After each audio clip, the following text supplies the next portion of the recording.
Hey guys, KingBar06 here, and this is the last part of the 21 Art Styles Challenge. You guys are hearing this correctly. This is the last video you guys will see of the 21 Art Styles Challenges for this specific character.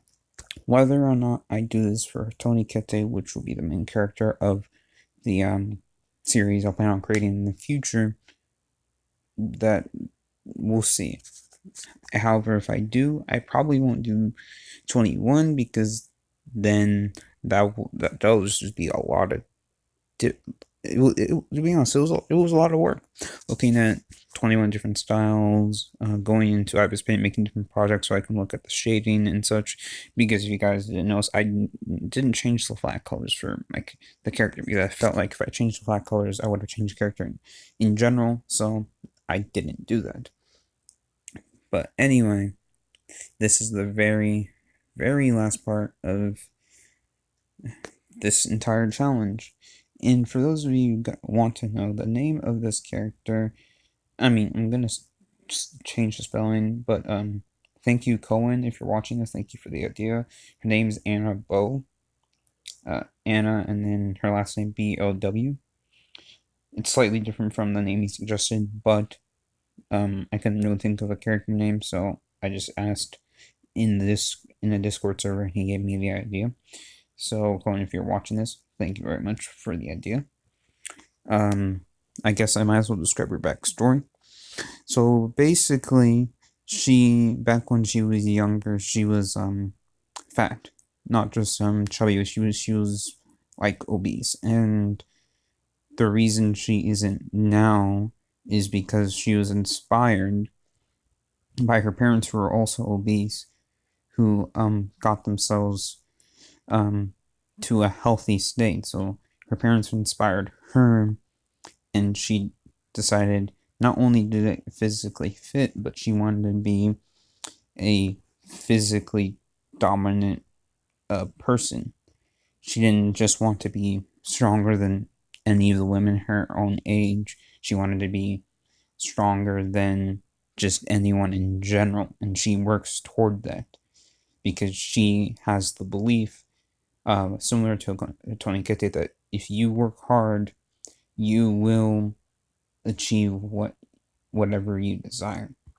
So she has implemented that into her daily life, and now she feels that there are really no limits, and there's no excuse if she ever puts up the weight. She won't ever let that happen again, because back when she was obese, she wasn't confident about herself. She didn't really feel good about herself, and even during her training to get herself fit, she at times she wanted to give up, but just looking at her parents inspired her to keep going. Eventually in the series, she's going to meet Hatone Kete, and she's going to be even more inspired. However, that's all I'm going to talk about for now until I further develop the story of this entire thing. I don't really think there's much of a point in continuing the discussion.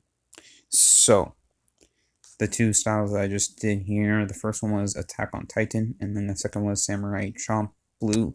Both series that I have absolutely never seen before. And the next one you guys are about to see right now is called Kami ga Kill. Now, the anime itself is only 24 episodes long, so for any of you guys who have not seen it, if you have 8 hours to spare, you can just binge watch it in one single day if you want to. Now, when I watched the series, I had some mixed feelings about it. When I watched the first 2 episodes a while ago, I was like, okay, is this just going to be about assassins killing a bunch of people?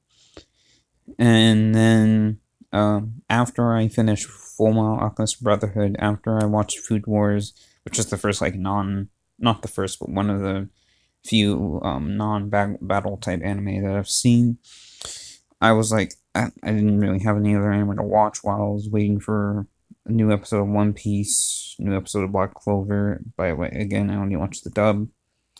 etc., etc. So I was like, I'll just give Akame ga Kill a second chance. So I did. The series became interesting, and one thing I noticed is, a lot of the older women in the show are into Tatsumi, who's the main character. He's like 12 or 13, maybe 14 max, and I just find that a little bit not normal, to say the least. Like, everyone wants it. It's just the craziest thing, craziest, most okay, I'm not gonna say most unrealistic, but it's definitely not. It's definitely not like the most plausible thing.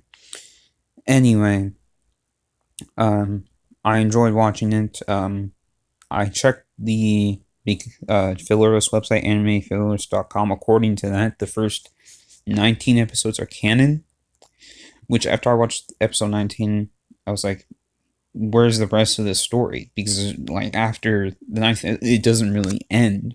So I feel like with the 5 fillers, it actually concludes the story of the anime. Because I guess I'm assuming that's where the manga ended before the revolution was over. And okay, I'm gonna say spoiler alert.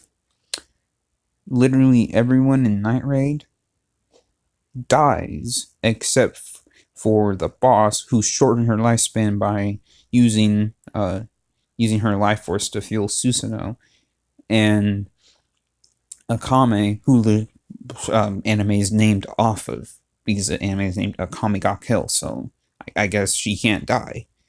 And she happens to be the one to defeat Esdeath, who was basically the most powerful person in the show, because Akame used her trump card, which it was the first and only time she did. And even when Esdeath used her time stop ability with her Imperial Arms ability, her trump card, which stops time, space and time, she still couldn't get Akame, because Akame used her bloodlust against her and made an after image, which allowed her to just completely body her.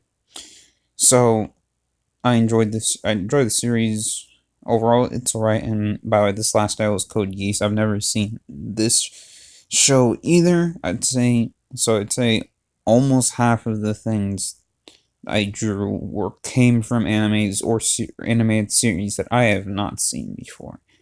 However, I still enjoyed the process. I can't wait to move on to my next art piece now. So I hope you guys enjoyed this entire series. Be sure to like, comment, and subscribe. I am KingBar06, and I will see you guys in the next video. Peace out.